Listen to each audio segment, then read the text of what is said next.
వాగ్దానంబులన్నీ నావే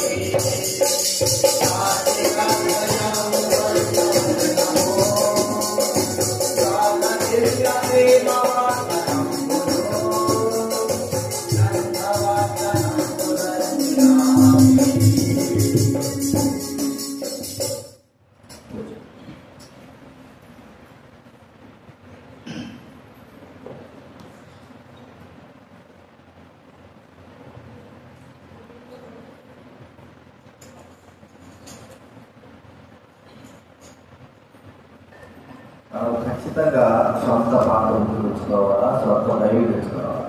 అదే మనకు కష్టం అంటే చాలా సిగ్గు. ప్రార్థన చేసుకుందాము.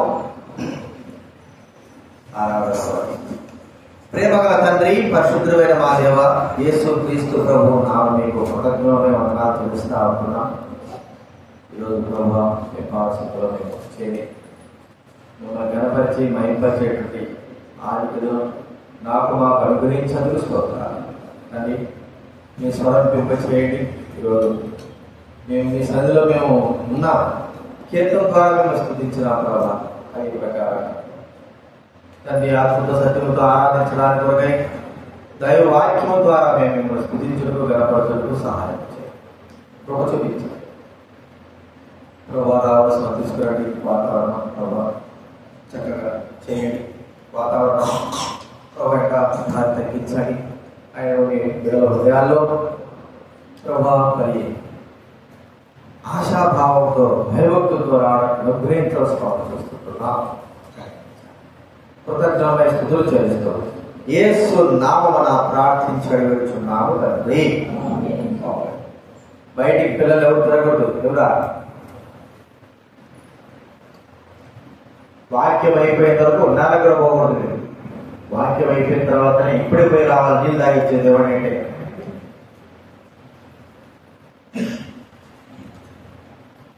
దైవ వాక్యంలో నుంచి 2వ సమూయేలు గ్రంథం 9వ అధ్యాయం. సమూయేలు రాసిన 2వ గ్రంథం 9వ అధ్యాయం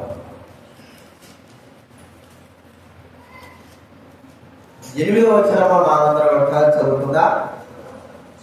2వ సమూయేలు గ్రంథం బైబిల్ ముందు నుంచి 259. బైబిల్ ముందు నుంచి 259. 9వ అధ్యాయం 2వ సమూయేలు గ్రంథం 8వ వచనం. 9వ అధ్యాయం 8వ వచనం అందరం చదువుకుందాం. అందరం చదువుతా. దైవ గ్రంథం ఉన్న వాళ్ళు కూడా చదవండి. చదువుచిన వాళ్ళు చదవండి గట్టిగా. 259 బైబిల్ ముందు భాగం. అతడు నమస్కరించి చచ్చిన కుక్క వంటి వాడైన నాయడల నువ్వు దయచూపుటకు నీ దాసులకు నేను ఎంతటి వాడను అనేను. ఈ యొక్క భాగము మెఫీబోషెతు గురించి మనకు ఇక్కడ చెప్పబడతా. మెఫీబోషెతు ఎవరు కుమారుడు చెప్పండి. ఎవరు కుమారుడు? లక్ష్మణ్. యోనాతాను. యోనాతాను ఎవరు కుమారుడు? సౌలు కుమారుడు కదా. మొదటి ఇశ్రాయేలు మొదటి రాజైనటువంటి సౌలు కుమారుడు. అనగా సౌలు యొక్క మనవడు. యోనాతాను గురించి చెప్పిన మాట, దావీదు రాజ్యానికి వచ్చిన తర్వాత తాను చేయవలసినటువంటి మరి పని ఏమిటంటే ఉపకారాలు. తను ఎవరెవరైతే ఉపకారాలు చేశారో మొట్టమొదటి గుర్తుపెట్టుకునేది ఏం చెప్పండి. రాజ్యానికి వచ్చిన తర్వాత మనుషులు రాజకీయ నాయకులైన ఎవరైనా గుర్తి రాజ్యానికి వచ్చిన తర్వాత గుర్తుపెట్టుకునేది ఏంటి? ఎవడెవడు కీడు చేశాడో, ఎవడెవడు అన్యాయం చేశాడో వాళ్ళందరూ ముందేం చేస్తారు? టార్గెట్ చేసి పెట్టుకుంటారు. అంతే కదా. ఎవరు మేలు చేశారు, మేలు మర్చిపోయింటారు. కానీ ఇక్కడ దావీదు మహారాజు ఎంత గొప్పవాడంటే మరి తన మేలు ఉపకారాలు గుర్తుపెట్టుకుంటున్నాడు. అందుకే అన్నాడు, నా ప్రాణమా యెహోవాను సన్నిధించు. ఆయన చేసిన ఉపకారాల్లో దేనిని కూడా మరువద్దు. ఏమిటి ఆయన ఉపకారాల? ముందు రాజ్యానికి వచ్చిన తర్వాత తాను తనకు చేయబడిన దేవుని మరి దైవ బిడ్డల ద్వారా తనకు మరి ఆ ఉపకారాలు ఎవరి ద్వారా అయితే పొందాడో వాళ్ళందరూ గుర్తు చేసుకుంటున్నాడు. మొట్టమొదటి ఉపకారం ఎవరు దావీదు జీవితంలో? యోనాతానే మొట్టమొదటి ఉపకారం ఎవరంటే యోనాతాన్. స్నేహితుడు కానీ, ఉపకారం చేసిన వాడు కానీ, ఆదుకున్నవాడు కానీ, అన్ని విషయాలు. కాబట్టి యోనాతాను వచ్చి నేను ఉపకారం చెయ్యాలని తలంపు, ఆలోచన దావీదు మహారాజుకు వచ్చిన తర్వాత మరి విచారణ చేస్తే ఎవరైనా ఉన్నారా సౌలు కుటుంబంలో అంటే మరి తాను అనుకున్నట్లుగానే తన స్నేహితుడైనటువంటి ఉపకారం చేయవలసిన వాడైనటువంటి యోనాతాను కుమారుడైనటువంటి మెఫీబోషెతు గురించి తనకు చెప్పబడ్డాడు. మెఫీబోషెతు మరి పిలువబడ్డాడు. పిలవడిన తర్వాత మెఫీబోషెతు యొక్క జీవితం ఎలా ఉందంటే పుట్టివాడు, 2 కాళ్ళు కూడా కుంటితనం. పోలియో వచ్చింది కాదని కింద పడి కాలు విరిగి కుంటివాడైనా. కింద పడి కాలు అంటే పోలియో వచ్చిందంటే అది వేరు. ఇది నరాలు కట్టేమో, నడుము దగ్గర పోయినాయో లేకపోతే ఏం జరిగిందో తర్వాత 2 కాలు కుంటేనే మనం చూస్తున్నాం. ఇప్పుడు మెఫీబోషెతు వచ్చాడు. దావీదు మహారాజు దగ్గర నిలబడి అక్కడ అతని దగ్గర ఉన్న తర్వాత దావీదు అంటున్నాడు, మెఫీబోషెతు భయపడాకు నువ్వు. మరి నేను రాజ్యానికి వచ్చిన తర్వాత చేసే కార్యము, రాజు చేసే కార్యం శత్రువులైన వారిని సంహరించడం.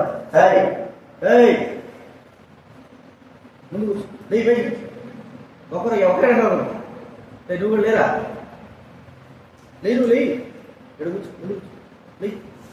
ముందు కూర్చో, వాళ్ళ ముందు కూర్చోాలి, వాళ్ళ ముందు ఇంకా ముందు నువ్వు లేరా, వాడు ముందు కూర్చో. మీరేం చేయాల్సి వస్తుందా అట్టే కూర్చోవాలి, అది సార్ అట్టే ఉంది. ఇక్కడ చూస్తా ఉంటే మరి రాజు రాజ్యానికి వచ్చిన తర్వాత శత్రువులందరినీ సంహరించాల్సినటువంటి ఆ యొక్క కార్యం చేస్తాడు. తన శత్రువులు ఎవరు ఉన్నారు, తన దేవుడికి కీడు చేశారు, దేవుడిని బాధగా చేశారు, అందరిని చంపడం అనేది ఒక పని. అయితే దావీదు మహారాజు సౌలు కుటుంబంలో ఉన్నటువంటి యోనాతాను కుమారుడైనటువంటి మెఫీబోషెతు మేలు చేయాలనుకున్నాడు.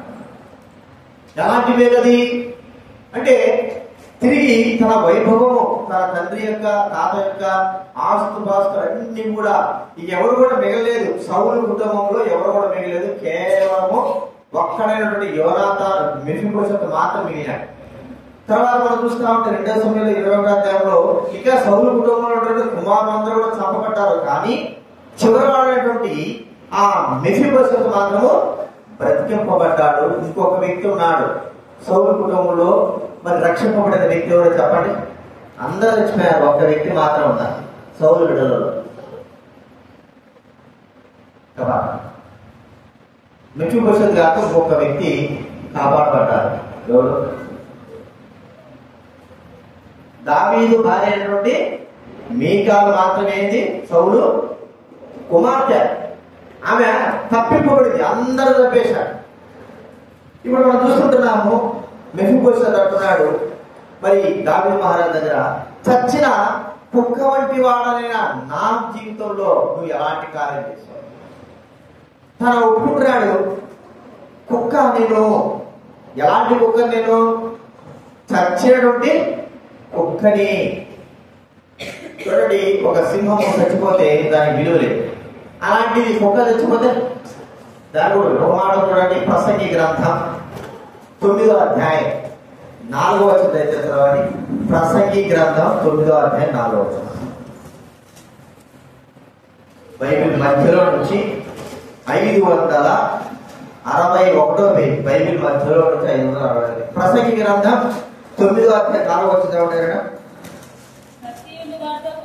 బ్రతికి ఉండి వారితో కలిసి మెలిసి ఉన్న వారికి ఆశ కాదు, చచ్చిన సింహం కంటే బ్రతికి ఉన్న కుక్క మేలు. చచ్చిన సింహం కంటే ఏం మేలంటే బ్రతికిన కుక్క. అయితే మెఫీబోషెతు ఏ కుక్కతో పోల్చుకుంటున్నాడంటే చచ్చినటువంటి కుక్కతో. బతుకున్న కుక్కనే ఒక రకంగా అంతో కాస్తో ఇంతో విలువ ఉంటుంది. నీకు చచ్చిపోయిన కుక్కకి మనకు తెలుసు, కుక్కల్ని 100కి 70 కాదు 90% కుక్కల్ని కూర్చోబెట్టరు కదా.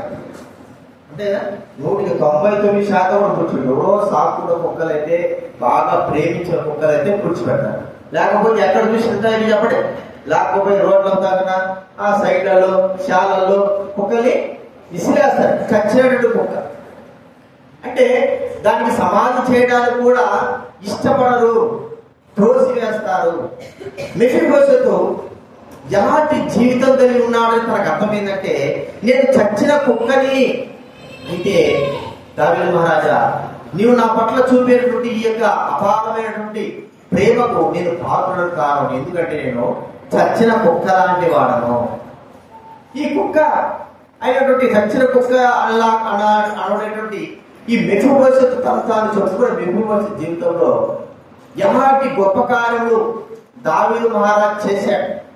చచ్చినాను కదా నేను, మరి నువ్వు నా పట్ల ఇంతగా ప్రేమ చూపడానికి గల కారణం ఏమిటి అనేది దావీదు మరి మెఫీబోషెతు జీవితంలో మనం గుర్తిస్తే, ఎలాంటి వాడైనటువంటి మెఫీబోషెతు ఎలాగా అయిపోయినాడు. చచ్చిన కుక్క కదా, ఎలాంటి వాడైన మెఫీబోషెతు ఎలాగా మనం చూస్తే, ఈ మెఫీబోషెతు రాజకుమారుడు. ఎవరండి? రాజకుమారుడు ఎట్లుంటారు? రాజా కుటుంబంలో ఉంటారు. వారి యొక్క భవిష్యత్తు కూడా అంత మాత్రమే ఉంటారు. దావీదు కుమారుడు మనం చూస్తే వారి కుమారుడు దావీదు కుమారుడు వారు గొప్ప గొప్ప స్థానాల్లో దావీదు మహారాజు ఇచ్చాడు. వారికి ఆస్తిపాస్తులు ఇచ్చాడు. గొప్పగా వారిని హెచ్చించి వచ్చాడు.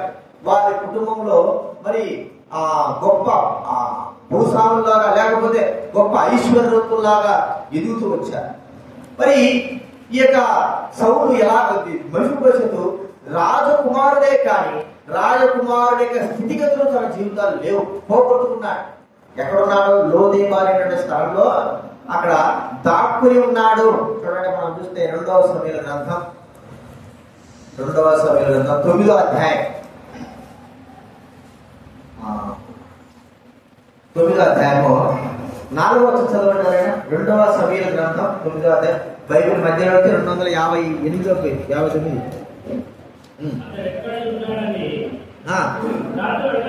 దావీదు అడుగగా షిబా చిత్తగించుము, లోదేబారులో అమ్మీయేలు కుమారుడు మాకీరు ఉంటా ఉన్నాడు రాజుతో. చూడండి, లోదేబారులో అమ్మీయేలు కుమారుడు మాకీరు ఉంటాడు. అనగా రాజుగా ఒక రాజకుమారుడుగా తాను కనబడితే ఖచ్చితంగా తనకు మరణం అనేది ఉంది. ఏదో సాధారణ వ్యక్తిగా లోకంలో ఉన్నటువంటి అంత తక్కువగా ఇంకా తక్కువగా జీవిస్తున్న వారిలో వల్లే ఉంటే నాకు సరిపోతుందిలే. మాట చెప్పుకోవాలంటే ఆ యొక్క మెఫీబోషెతు ఆస్తి పాస్తులు అన్ని కూడా పోయినాయి. దావీదు ఇస్తేనే మళ్ళీ అవి వచ్చినాయి. దావీదు మళ్ళా నేను ఇస్తానంటేనే వచ్చినాయి అతని ఆస్తి పాస్తులు. మరి మెఫీబోషెతు ఇది మా నాయనది మా తాతది అని పోతే ఏమవుతుంది? మెఫీబోషెతు ప్రాణానికే ఒప్పు. కాబట్టి ఎందుకులే, ప్రాణాలు కాపాడుకుంటే చాలు అనుకుని తాను దాక్కుని ఉన్నాడు. ఒక రాజకుమారుడుగా ఉన్నాడు. కానీ ప్రేమిన వారు రాజకుమారుడిగా మరి బహిరంగంగా తిరగలేకపోతున్నాడు. మనకు బాగా తెలుసు, ఆది ఆదాము గురించి మనం బాగా తెలిస్తే, ఆదాము ఎవరి కుమారుడు? దేవుని కుమారుడని వాక్యంగా. దేవుని కుమారుడు ఆదాము. మరి ఆ ఏదైనా తోటలో ఒక రాజకుమారుడు వలె మరి యువరాజుల వలె వారు తిరుగుతూ ఉంటున్నారు, సంచరిస్తూ ఉంటున్నారు. అన్ని కూడా ఆ యువరాజుకి మనుషులు ఎలాగైతే భయపడతారో జంతువులు, ప్రతి జంతువు కూడా ఆదాము అవరికి భయపడతా ఉన్నారు. వాటిని ఏలుతా ఉంటున్నారు. వారు ఒక మాట చెప్పుకోవాలంటే వాళ్ళు యువరాజులు, దేవుని యొక్క కుమారుడు కుమార్తెలు. వారి రాజ్యవాది దేవుడు అప్పగించాడు.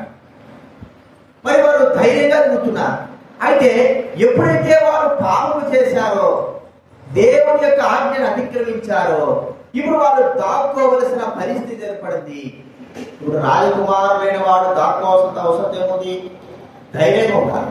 ఎందుకంటే ఒక మనం చెప్పుకోవాలంటే మెఫీబోషెతు జీవితంలో తన తాత యొక్క ద్వారా తనకు ప్రాణగండం ఉందేమో.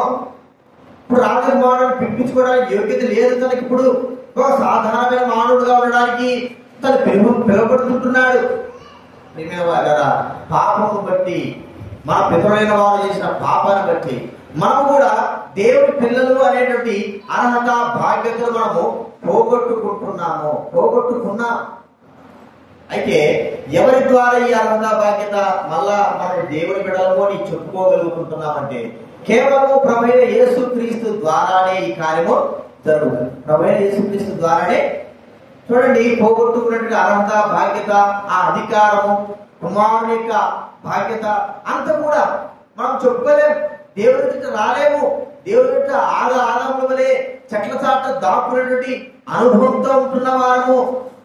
అయితే ఇప్పుడు ప్రభు అయిన యేసుక్రీస్తును బట్టి మనము ధైర్యంగా ఆయన ఎదుట నిలవబడడానికి బాధ్యత. అవమానంతోడు హెబ్రీ పత్రిక, మీరు పిల్లల్ని బయట వెళ్తున్నారు, వాళ్ళు నీరుకి దింపేసి చేస్తున్నారు,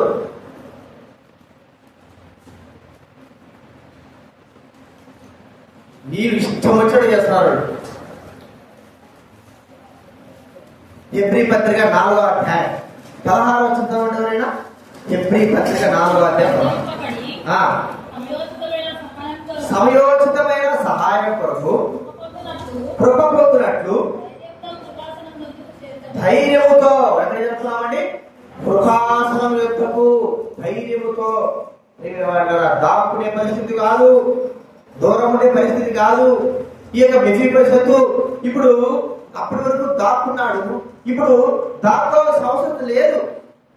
దావీదు మహారాజు ఎదురుకు వచ్చారు. దావీదు మహారాజు ఇచ్చిన అధికారం ఏంటంటే రాజకుమారులలో ఒకడుగా ఉన్నాడు. మనం చూస్తున్నాం మాట 9వ అధ్యాయం 11వ వచనంలో 2వ సభలో రాజకుమారులలో ఒకడుగా ఉండే బాధ్యతలు పొందారు. కాబట్టి మెఫీబోషెతు జీవితంలో చచ్చిన కుక్క వంటి వాడైనటువంటి ఆ వ్యక్తి జీవితంలో దావీదు మహారాజు చేసిన కార్యం ఏంటంటే, ఏ అధికారం అయితే పోగొట్టుకున్నాడో మరి ఆ రాజకుమారుడు అనే అధికారము తిరిగి దావీదు తన కుమారులతో పాటు ఆ అధికారము దేవుడు అనుగ్రహించి ఉంటున్నాడు. ఇది మనం గుర్తించుకోవాలి. ఈ బాధ్యతని మనకు దేవుడు కలగజేశాడు. తన కుమారుడిని యేసుక్రీస్తును బట్టి మనము కూడా ఆయన పిల్లలము అనేటువంటి బాధ్యత మనకి ఇచ్చాడు. మనం పోగొట్టుకున్న పాపను బట్టి మనం ఆ కార్యము ఆ ఆధిక్యతను పోగొట్టు. అందుకే అన్నాడు యోహాను సువార్త 1వ అధ్యాయం 12వ వచనంలో, యోహాను సువార్త 1వ అధ్యాయం 12వ వచనం చదవండి. యోహాను సువార్త 1:12.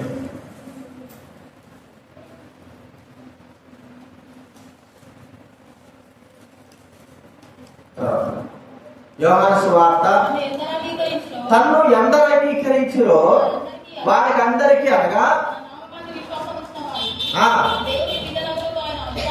దేవుని పిల్లలకు ఆయన అధికారము అనుగ్రహించాడు. ఇది ఈ అధికారం పొందాడు సంపూర్ణంగా. మెఫీబోషెతు చచ్చిన కుక్కవాడైనటువంటి మెఫీబోషెతు తన జీవితంలో మరి గుర్తించింది ఏంటంటే, మరి ఆ యొక్క రాజకుమారుడైనటువంటి అర్హత పోగొట్టుకున్నాడు, సంపూర్ణంగా పోయింది. ఒకవేళ తనంతకు తాను పోగొట్టుకోలేదు, కానీ తన పితరుల ద్వారా ఆ అధికారాన్ని అంతా కూడా పోగొట్టుకున్నాడు. ఇప్పుడు తిరిగి దావీదు ద్వారా అధికారం పొందాడు. మన జీవితంలో కూడా అదే ప్రియమైన మన పితరులైన ఆదాము ద్వారా పోగొట్టుకున్న అధికారమే యేసు తండ్రి అయిన దేవుడు తన కుమారుడైన యేసుక్రీస్తు ద్వారా తిరిగి ఆ అధికారాన్ని మనకు అనుగ్రహించినాడు. కుమార్తె అధికారం. ఇది మనం గుర్తించాలి మొట్టమొదట. రెండోది మనం చూస్తామంటే చూడండి, 2వ ద్వితీయోపదేశ కాండం 24వ అధ్యాయం. ద్వితీయోపదేశ బైబిల్ ముందు భాగం నుంచి, బైబిల్ ముందు నుంచి 166వ పేజీ 24వ అధ్యాయం 16వ వచనం. ద్వితీయోపదేశ కాలం 24వ అధ్యాయం 16వ వచనం. 166 బైబిల్ ముందు నుంచి చదవండి. కుమారుల దోషమును బట్టి తండ్రులకు మరణ శిక్ష విధింపకూడదు, తండ్రుల దోషమును బట్టి కుమారులకు మరణ శిక్ష విధింపకూడదు, ఎవరి పాపము నిమిత్తము వాడే మరణ శిక్ష నందును. చూడండి, తన యొక్క మరి ఆ తాత యొక్క పాపాన్ని బట్టి మనం చూస్తే ఇక్కడ రాయబడింది. కానీ తన తాత యొక్క పాపము అన్నాడు, కుమారుల దోషం నేను వాడి ఒడిలో కొలిచిపోస్తాను. నిర్గమాకాండంలో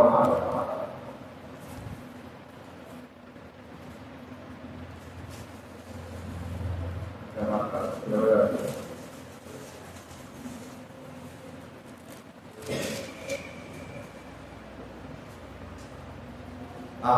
20వ అధ్యాయం 5వ వచనం. నిర్గమ బైబిల్ ముందు నుంచి అవైపోయింది. ఏలనగా నీ దేవుడైన యెహోవాకు నేను రోషము గల దేవుడను, నన్ను ద్వేషించు వారి విషయంలో రప్పించుచు.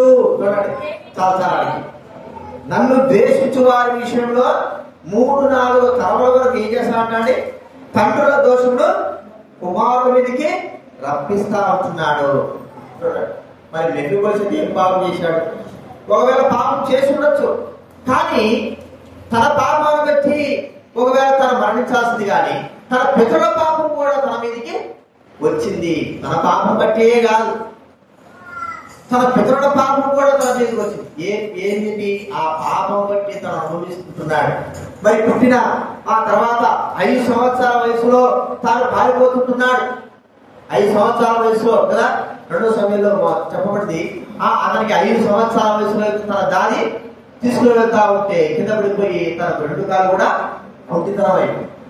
అంటే మరి 8 సంవత్సరాల నుంచి చిన్న వయసులోనే తన కాళ్ళు పోయినాయి. ఒక మాట మనం చూసామంటే చిన్న వయసు నుంచే తన తల్లిదండ్రులే ఒకవేళ తన తాత యొక్క పాపదోషాన్ని భరిస్తుంటున్నాడేమో. మనకు తెలుసు, ఆహాబు తప్పు చేస్తే దేవుడు ఆహాబు ఏడు చేసినాడు. ప్రభువా నేను తప్పు చేశాను అంటే దేవుడు అంటాడు, ఈ తప్పు ఒకవేళ నీకు ఇచ్చినటువంటి శిక్ష నీ కుమారుడు కారణం నేను ఇస్తాలే అన్నాడు. ఒక మాట చెప్పాలంటే మా పితరుల దోషం మేము భరిస్తుంటున్నాం. చూడండి, విలాప వాక్యాల 5వ అధ్యాయం, విలాప వాక్యాల 5వ అధ్యాయం 7వ వచనం.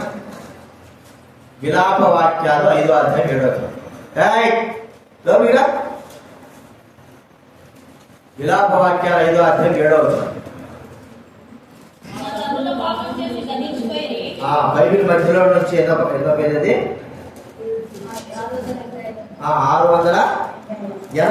బైబిల్ మధ్యలో నుంచి 685. మా తండ్రులు పాపము చేసి గతించిపోయేది, మేము వారి దోష శిక్షను ఏం చేస్తున్నామంటే, మా తండ్రులు పాపం చేసి గతించిపోయారు, అయితే వారి దోష శిక్షను మేము అనుభవిస్తుంటున్నాం. చూడండి, మెఫీబోషెత్ అదే జరుగుతా. తన తండ్రి కాకపోయినా తన తాత పాపం చేసి గతించిపోయినాడు. దావీదు మరణాలకు విరోధంగా ఎన్నో తప్పులు చేస్తూ వచ్చాడు, గతించిపోయాడు. కానీ తన తండ్రి చేసినటువంటి తప్పు కొన్ని సంవత్సరాల వరకు కూడా తను అనుభవించాల్సి వచ్చింది. దాక్కుని పుట్టివాడుగా ఉన్నాడు. మరి ఎక్కడ ప్రాణభయం ఉందో, నేను రాజకుమారుడు చెప్పుకుంటే సంపుతానేమో, ఆ దోష శిక్ష యొక్క ఆ భారం భరించిన వాడుగా చూస్తాం. ప్రియమైన వారులారా, ఇప్పుడు మనమైతే ఆ దోష శిక్షను పొందాల్సిన అవసరం లేదు. ఏమిటి మన దోష శిక్ష ఎవరు భరించారండి? ప్రభువైన యేసుక్రీస్తు వారు. మన అతిక్రమములు, మన భారములు, మన పాపములు అన్ని కూడా ప్రభువైన యేసుక్రీస్తు వారు భరించారు. మన పితరుల యొక్క పాపాలు, మన పితరుల యొక్క దోషాన్ని మనం భరిస్తుంటున్నాము. అయితే మన దోషాలు మన పిల్లలు భరించాల్సిన అవసరం లేదు, కానీ మన కొరకై ప్రభువైన యేసుక్రీస్తు వారు భరించాడు. మన కొరకై ఆయన అనుభవించాడు. మన దోష శిక్ష అంతా కూడా యెషయా గ్రంథం 53వ అధ్యాయంలో చెప్పబడింది. మన అతిక్రమ క్రియలు బట్టి ఆయన గాయపరచబడను, మన యొక్క పాపం బట్టి ఆయన నలుగొట్టబడను, మన సమాధానార్థమైన శిక్ష అతని మీద పడిన వాక్యం ఉన్నారు. యేసుక్రీస్తు వారు మనకు మన దోష శిక్ష ఆయన భరించాడు. మరి ఆయన దోషం చేశాడా? చేయడం. మరి మెఫీబోషెత్ దోషం చేశాడంటే మెఫీబోషెత్ కూడా చేసి ఉంటాచో, మెఫీబోషెత్ కూడా చేశాడు. కానీ ఎక్కువ దోషము ఎవరి మీద ఎవరి దోషం మోపబడిందంటే తన తాతైనటువంటి సౌలు యొక్క దోషం తన పైన మోపబడి. ఇప్పుడు మనదైతే మరి ప్రభువైన యేసుక్రీస్తు మన దోషం శిక్ష భరించడానికి ఆయన దోషం చేశాడంటే ఆయన ఏ దోషం కూడా చేయలేదు. మన దోషాలన్నీ కూడా ఆయన భరించినాడని మనం చూసుకుంటున్నాం. కాబట్టి రెండోదిగా పితరుల యొక్క పాపాలను భరించి చచ్చిన కుక్కలాగా ఉంటున్నటువంటి మెఫీబోషెత్ జీవితంలో మరి ఆ దోష శిక్షణతో కూడా తీసివేశాడు. మరి ఎలాంటి దోష శిక్షణ చూస్తే అంతా కూడా తన పాపం తాత సౌలు బట్టి అంతా కూడా కోల్పోయినాడు.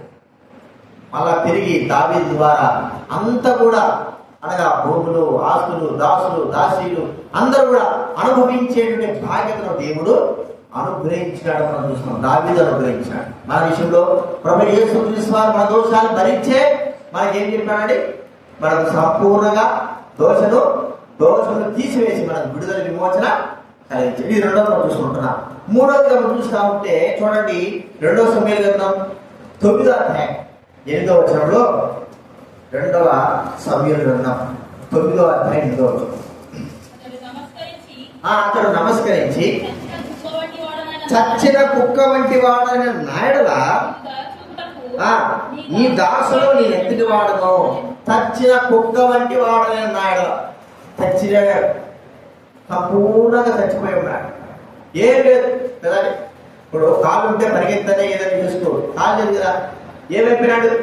చచ్చిపోయాడు. ఒక మాట చూస్తే కుక్క అనుకోండి, కుక్క నడుము అనుకుంటే అనుకో, దాని పరిస్థితి ఏంటి? అది చచ్చినట్టుగానే ఇక కదా, చచ్చిపోయినాడు ఆయన. అది ఏదైనా సరే ఇక నడవలేకుండా ఇక తను ఊరికే బ్రతికున్నాడంటే బ్రతికున్నాడు. నాకు తెలిసి మెఫీబోషెత్ అంటున్నాడంటే బ్రతికున్నాడంటే బ్రతికున్నాడు. మరి అలా ఆ స్థితి ఎలా ఉందంటే తన జీవితంలో చచ్చినాడు. ఎందుకురా నేను చచ్చిపోయి ఉండాలి, నా జీవితం అంతా ఇట్లాగే అయిపోయింది. ఒకవేళ కాలు చేతిలో ఉన్నా కూడా వేరే దేశానికి వెళ్ళి నేను పని చేసుకొని ఏదో ఒకటి సంపాదించుకోవచ్చు. మరి ఎలా ఉన్నాడంటే కాలు పనిచేయడం లేదు, ఇతరుల మీద సహాయపడవలసిన వాడుగా ఉంటున్నాడు, ఇతరుల మీద ఆధారపడవలసిన వాడుగా ఉంటున్నాడు.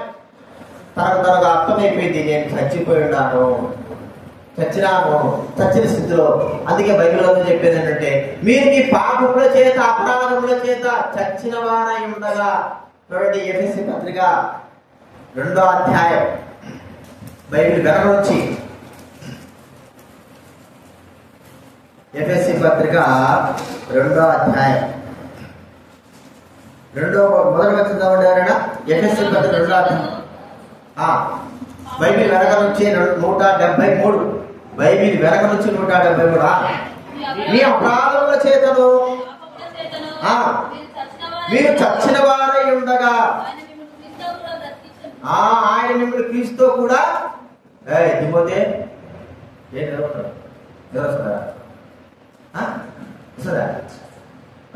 చెప్పేది చెప్పు ఉండదు. అదే అది కూడా అబద్ధం మాట్లాడి. మీరు మీ పాపముల చేతను అపరాధముల చేత చచ్చిపోయినారు. పెరాసిస్ వచ్చినటువంటి మన బాగా సుఖాలు పని చేయకపోతే వాడు చచ్చినట్టుగానే చచ్చిపోయి ఉన్నాడు. కోమాల పోయినట్టు ఏం చేస్తాడు చెప్పండి? చచ్చినట్టే. ఇక కోమాల పోయినట్టు ఒకవేళ వస్తేనే మన అదృష్టం, లేకపోతే దురదృష్టం కదా. మా పెద్దమ్మ మన చనిపోయింది, పోయిన నెలలో చచ్చిపోయింది. హాస్పిటల్ తీసుకుపోతే అదే సెలైన్ పెట్టినారు. ఆ సెలైన్ అట్టే తీసుకొచ్చేసారు. అది స్నానం చేసి కడిగేటప్పుడు ఆ సెలైన్ తీసేసారు చేతిలో నుంచి. తీస్తే రక్తం కాకూడదట. ఇక మా వాళ్ళకి మా పాత ఇల్లు, మా పెద్దమ్మకి మా అమ్మకి ఒరే రక్తం కాస్తుందా, బతుకుంటే కదా రక్తం కానేది, ఈ బతుకుంటే కూడా సమాజం సారా అని చెప్తాను. మా పెద్దమ్మ అంటే నీకు చచ్చిపోయితే పంపిస్తారు, నీకు ఊరికి పంపిస్తారంటే లేదురా, కోమాలో కూడా చచ్చినట్టే ఉంటుంది. కోమాలో కాలు చేతి కనీసం వాళ్ళ డాక్టర్ చెక్ చేసే పంపిస్తారు. రక్తం కాలినట్ట అది ఆమె బతికినట్టు, చచ్చినట్టు అప్పుడే పూడ్చిపెట్టేశారా కోమాలో ఉంటేనే. అందుకే నాకు రోజు కనబడుతుంది మా యొక్క చచ్చిపోతే ఎక్కడ చెప్పండి. ఇంకంటే రక్తము కారచ్చు, రక్తం కూడా కారచ్చు, దాని ప్రాబ్లం కాదు. చచ్చిన వారు ప్రిగిన వారా మెఫీబోషెతు చచ్చిపోయి ఉన్నాడు తన పాపాల చేత అపరాధం చేత.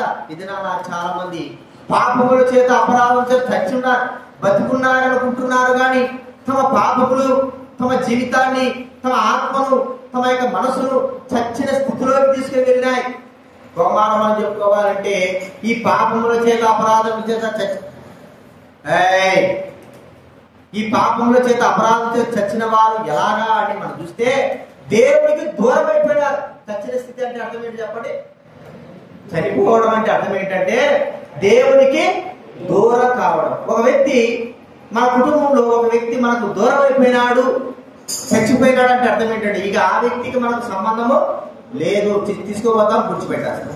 అలాగే మానవుడు పాపముల చేత అపరాధముల చేత ఉన్నాడు అంటే అర్థం ఏమిటంటే పాపములతో ఉన్నాడు అంటే అర్థం ఏంటంటే దేవుని దృష్టిలో చచ్చిపోయినాడు, ఇంకా దేవునికి తనకు సంబంధం లేదు. అయితే ఈ భూలోకంలో బతుకున్నాం కదా అంటే అవకాశం ఉంది. మానవుడు దేవుడితో బ్రతికి దేవుడితో జీవించగలిగే బాధ్యత మానవునికి అవకాశం ఉంది, అవకాశము ఉంది. ఎలాగా? అందుకే నాడు క్రీస్తు యేసు, చదవండి ఎఫెసీ పత్రిక 2వ అధ్యాయం ఎఫెసీ పత్రిక 2వ అధ్యాయం 2వ వచనం చదవడమేనా? మొదటి వచనమే చదవండి. మీ అపరాధముల చేతను పాపముల చేతను మీరు చచ్చిన వారై ఉండగా, చూడరా, ఆయన మిమ్మల్ని క్రీస్తుతో కూడా ఏం చేశాడంటే బ్రతికించాడు, క్రీస్తుతో కూడా జీవింపజేశాడు. చూడండి, కొలస్సీ పత్రిక 2వ అధ్యాయం, దానికి పేపర్ 183 పేజ్. కొలస్సీ పత్రిక మరి 2వ అధ్యాయం 183, బైబిల్ వెనక నుంచి 183, 2వ అధ్యాయము 13-15 ఉన్నది చదవండి ఎవరైనా. మరియు అపరాధముల వలన మీరు మృతులై ఉండగా, అపరాధముల వలన శరీరముకు సొన్నది పొందగా ఉండుట వలన మీరు మృతులై ఉండగా, దేవుడు రాత రూపకమైన ఆజ్ఞల వలన మన మీద రుణముగాను మనకు విరోధముగాను ఉండిన పత్రమును మేకులతో కొట్టి, సిలువ కొట్టి దాని మీద చేపలతో తుడిసివేసి ఎత్తివేసి మన అపరాధములన్నింటినీ క్షమించి ఆయనతో కూడా మిమ్మల్ని ఏం చేశాడంటే మన అపరాధములు దోషములు అన్ని కూడా సిలువకు మేకుతో కొట్టేశాడు. మనం చచ్చిన వారమే ఉన్నాం, అపరాధముల చేత చచ్చిన వారమే ఉన్నాం. వాటన్నిటిని కూడా క్షమించి వేసి కొట్టివేసి తన మరణము ద్వారా, తనకి సిలువ మరణం ద్వారా, తన రక్తము ద్వారా యేసుక్రీస్తు వారు మన పాపములన్నింటిని కూడా సిలువ మీద కొట్టివేసినాడు. చనిపోయి ఆయన వెళ్ళిపోయి తిరిగి వచ్చి ఇప్పుడు మనకందరినీ కూడా జీవింపజేస్తుంటున్నాడు. ఎలాగ జీవింపజేస్తాడు? ఎలా మనం చచ్చిన వాళ్ళం ఎలాగ జీవపడతాం అంటే దేవుని యొక్క మాట ద్వారా, యేసు క్రీస్తునందు విశ్వాసము ద్వారానే, ప్రభువా నేను పాపిని, నా పాపములు క్షమించు, నా జీవితం మార్చు, చచ్చిన నా జీవితాన్ని రక్షించు, క్షమించు, బ్రతికించని నువ్వు ఎప్పుడైతే అడుగుతావో, నీ పాపముల ద్వారా, అపరాధముల ద్వారా, దోషముల ద్వారా చచ్చిన నీ స్థితిని యేసుక్రీస్తు వారు ఈ దినాన క్షమిస్తాడు, జీవింపజేస్తాడు, నీకు జీవాన్ని అనుగ్రహిస్తాడు. ప్రియమైన వారా, అదే చచ్చిన మానవునికి మరి బ్రతుకు కల్పించడం అంటే అదే మనం చూస్తున్నాం. చనిపోయిన వ్యక్తిని జీవింపజేయడం కేవలం యేసుక్రీస్తు వారికి మాత్రమే. ఆత్మలో చనిపోయిన వ్యక్తిని జీవింపజేసే బాధ్యత యేసుక్రీస్తు వారికి మాత్రమే. అది మనం ఎలాగ పొందగలమంటే విశ్వాసం ద్వారా, నమ్మకం ద్వారా. యేసు ప్రభువు నా పాపాల కొరకే చనిపోయినాడని ఎప్పుడైతే మనం అంగీకరిస్తామో, నమ్ముతామో, అప్పుడు మనం ఏమనుకుంటాం చెప్పండి? బ్రతుకుతాము. కాబట్టి ఇది 3వ కూడా చూసుకుంటున్నా. మెఫీబోషెత్ జీవితంలో ఏమైనాడు? చచ్చిన ప్రతి కుక్క వంటి వాడు చచ్చిపోయాడు. నిజంగానే తన జీవితంలో చచ్చిన స్థితి ఇక్కడ కలిసి చూడాలి. చచ్చిన స్థితి 4వ మనం చూస్తా ఉంటే దావీదు మహారాజు జీవితంలో, అది మరి మెఫీబోషెత్ జీవితంలో గమనిస్తే, మరి దావీదు జీవితంలో జరిగిన విషయం ఏమిటంటే, మెఫీబోషెత్ జీవితంలో దయ, కనికరము, కృప దావీదు మహారాజు అనుగ్రహించిన వాడుగా చూస్తుంటున్నా. ఈ స్థితిలో చచ్చిన కుక్క వంటి వాడైన ఆ వ్యక్తి అంటున్నాడు, దావీదు మహారాజా, నీ దయ చేత, నీ కృప చేత, నీ ప్రేమ చేత ఈ దినాలు నన్ను కాపాడుకుంటున్నావు. కేవలము దేవుని యొక్క దయ చేతనే, దేవుని యొక్క కృప చేతనే, దేవుని యొక్క ప్రేమ చేతనే ఈ దినాలు మనమందరూ కూడా సజీవమై ఉంటున్నాం. మెఫీబోషెత్ ఇంకా బ్రతికి బట్టబట్టుకుంటున్నాడు, ఇంకా లోకంలో తుదిశ్వాసతో ఉన్నాడు, బ్రతుకుతుంటున్నాడంటే ఎవరు దయచేత చెప్పండి? కేవలం దావీదు యొక్క దయచేతనే, దావీదుకుంటున్న ప్రేమ చేతనే, దావీదుకు చూపుతున్న కృప చేతనే మెఫీబోషెత్ ఇంకా బతికినాడు. చివరికి మనం చూస్తున్నాం 2 సమూయేలు 21వ అధ్యాయంలో కూడా దావీదు మరి ఆ యొక్క ప్రజలందరూ వచ్చి ఆ సౌలు యొక్క కుమారులందరూ చంపించాలన్నాడు. చూడండి, ఆ 2 సమూయేలు 21వ అధ్యాయం చూసుకున్నాం. 2 సమూయేలు 21వ అధ్యాయం మొదటి వచనం చదవడం 21 బైబిల్ ముందు నుంచి 272, బైబిల్ ముందు నుంచి 272. దావీదు కాలమున 3 సంవత్సరములు విడువక కరువు కలుగగా మనవి చేశారు.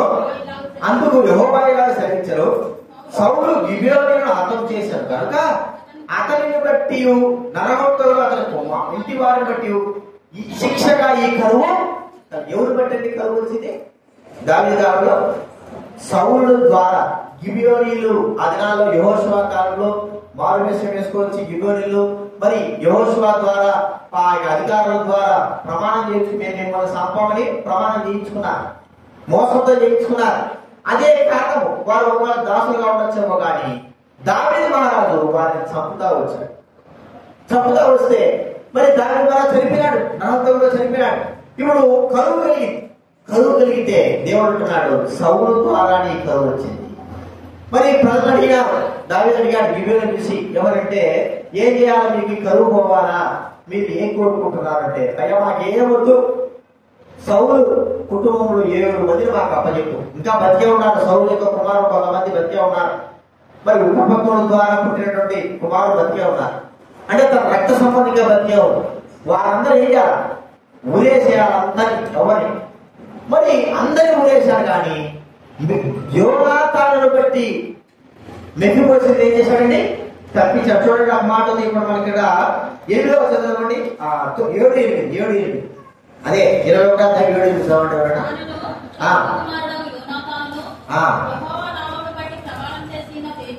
హేతువు చేత